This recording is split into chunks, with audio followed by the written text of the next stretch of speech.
और अहम खबर शामिल करते हैं यहाँ पर वजीर आजम की ज़ेर सदारत होने वाला कौमी सलामती कमेटी का इजलास खत्म हो गया है। इस इजलास में आला सिविल और अस्करी हुकाम ने भी शिरकत की और नेशनल एक्शन प्लान पर अमल दरामद का जायजा लिया गया। इसके साथ साथ बलोचिस्तान और खैबर पख्तूनख्वा में दहशत गर्दी के वाकयात की वजूहात भी ज़ेर बहस आई।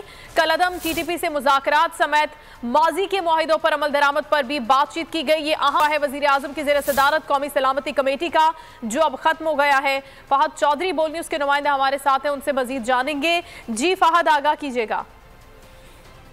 जी बिल्कुल, वजीर आजम शहबाज शरीफ की जेर सदारत आज कौमी सलामती कमेटी का अहम इजलास 3 घंटे जारी रहने के बाद खत्म हो गया है। इस अहम इजलास में तमाम अस्करी क़यादत शरीक थी, सिविल क़यादत शरीक थी, इसके अलावा वफाकी वज़रा शरीक थे और दहशत गर्दी के हालिया वाक़यात की मुहर्रिकात और वजूहात का जायजा लिया गया।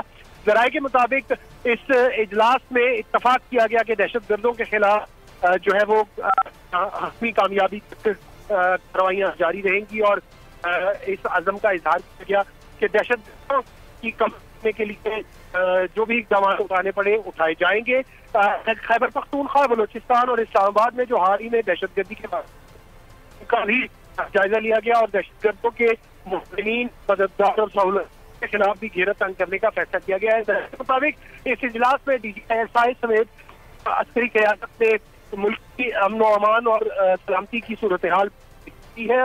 वज़ीर ख़ज़ाना ने मुल्क की मुआशी सूरत हाल के हवाले से इस इजलास को ब्रीफ किया और जो सिक्योरिटी फोर्स है उनकी माली ज़रूरियात का भी इसमें जायजा लिया गया।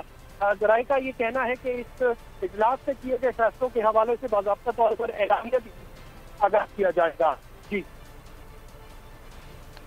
फहद चौधरी हमें आगाह कर रहे थे इस अहम होने वाले इजलास के हवाले से। कौमी सलामती का इजलास इस वक्त खत्म हो गया है। वजीर आजम की ज़ेर सदारत ये इजलास जारी रहा तकरीबन 3 घंटे तक, जिसमें बहुत से अहम उमूर पर बातचीत की गई और हम फैसले भी हुए। जायजा लिया गया नेशनल एक्शन प्लान पर अमल दरामद का और इसके साथ साथ खैबर पख्तूनख्वा के मामलात, बलोचिस्तान के मामलात भी ज़ेर बहस आए।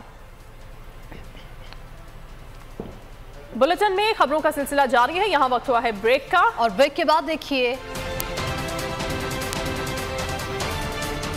वसाइल मसाइल बन गए।